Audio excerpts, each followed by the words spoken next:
بسم اللہ الرحمن الرحیم۔ مشکات شریف کتاب الایمان فصل ثالث کی حدیث نمبر 8 اس کو آج ہم بیان کریں گے۔ حضرت سیدنا ابو ہریرہ رضی اللہ تعالی عنہ مشہور زمانہ صحابی رسول ہیں، وہ اس حدیث پاک کو روایت کرتے ہیں۔ وعن ابی ہریرہ رضی اللہ تعالی عنہ قال قال رسول اللہ صلی اللہ تعالی علیہ وآلہ وسلم اذا احسن احدکم اسلامہ۔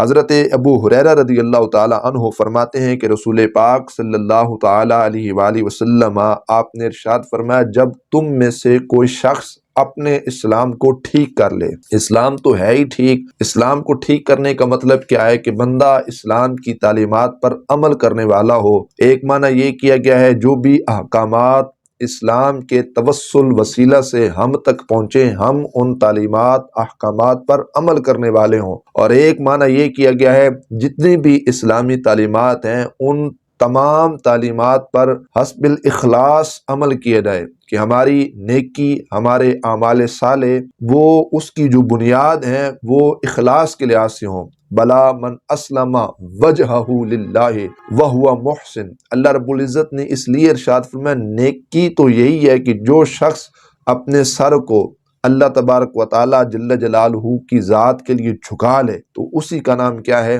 نیکی ہے۔ تو اس کے اندر بھی اخلاص کا ایک معنی پایا گیا۔ بہرحال جس نے اپنے اسلام کو ٹھیک کیا فَكُلُّ حَسَنَةٍ يَعْمَلُهَا تُكْتَبُ لَهُ بِعَشْرِ أَمْثَالِهَا إِلَى 700 ضعف۔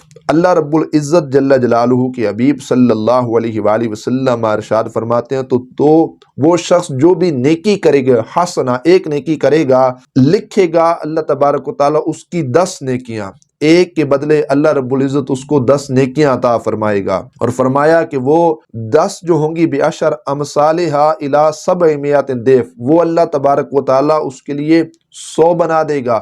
10 سے لے کر 700 نیکیاں لکھی جائیں گی ایک نیکی کے بدلے میں۔ اللہ اکبر، یہ بہت زیادہ اللہ رب العزت جل جلالہ کا فضل ہے، بہت کرم ہے۔ اور آگے اللہ کے حبیب علیہ السلام نے فرمایا وَكُلُّ سَيِّئَةٍ يَعْمَلُهَا تُكْتَبُ بِمِثْلِهَا حَتَّى لَقِيَ اللَّهَ متفق علیہ۔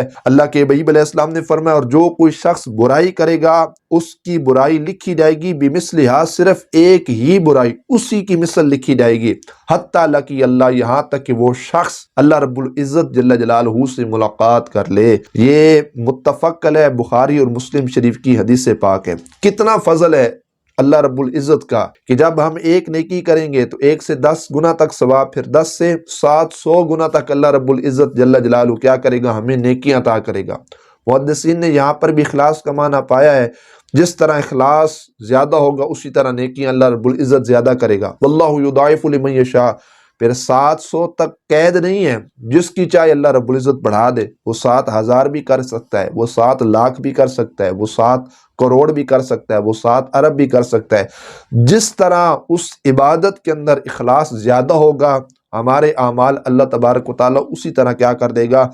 بڑھا دے گا۔ تو علماء نے کہا ہے کہ فضل کی کوئی حد کوئی نہیں ہے، اس کا فضل بڑا ہے، وہ اپنے فضل سے جتنی چاہے ہماری نیکیاں بڑھا سکتا ہے۔ پھر قرآن مقدس کی آیت بھی ہے نا، مثل الذین ينفقون اموالهم فی سبیل اللہ کمثل حبہ، اللہ فرماتا ہے جو لوگ اللہ رب العزت کی راہ میں دیتے ہیں ان کی مثال ہے ایک دانے کی طرح، وہ گندم کا ایک دانہ جن کو ہمارے کسان بھائی زمین کے اندر پھینکتے ہیں۔ انبتت 7 سنابل، تو وہ وہاں سے کتنی شاخیں نکالے گا؟ 7، فی کل سنبلۃ 100 حبہ، ہر اس سٹے کے اندر اللہ تبارک و تعالیٰ کتنے دانے مزید پیدا فرما دے گا؟ 7 دانے۔ واللہ یضاعف لمن یشاء، اللہ چاہے تو ان کو مزید بڑھا بھی سکتا ہے۔ مطلب یہ ہے جو کوئی شخص ایک نیکی کرے گا اللہ رب العزت 700 دانوں کی مثال دے کر 700 عطا کرے گا، اور واللہ یضاعف لمن یشاء سے اللہ رب العزت نے فرمایا کہ اللہ چاہے جس کی کیا کر سکتا ہے؟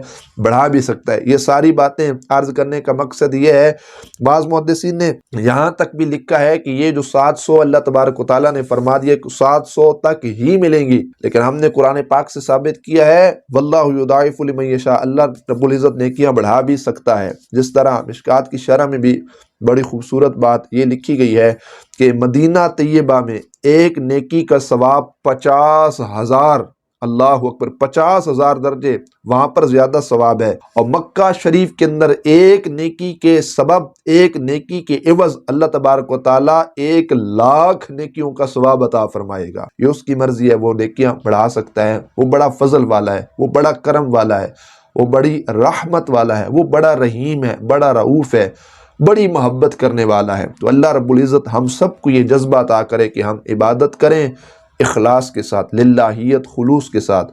اللہ رب العزت عمل کی توفیق عطا فرمائے۔ حدیث پاک کی فیضان سے اللہ ہم سب کے سینوں کو مستفیض فرمائے، اس پیغام کو آگے پہنچانے کی بھی توفیق عطا فرمائے۔ وآخر دعوانا ان الحمد للہ تعالی رب العالمین۔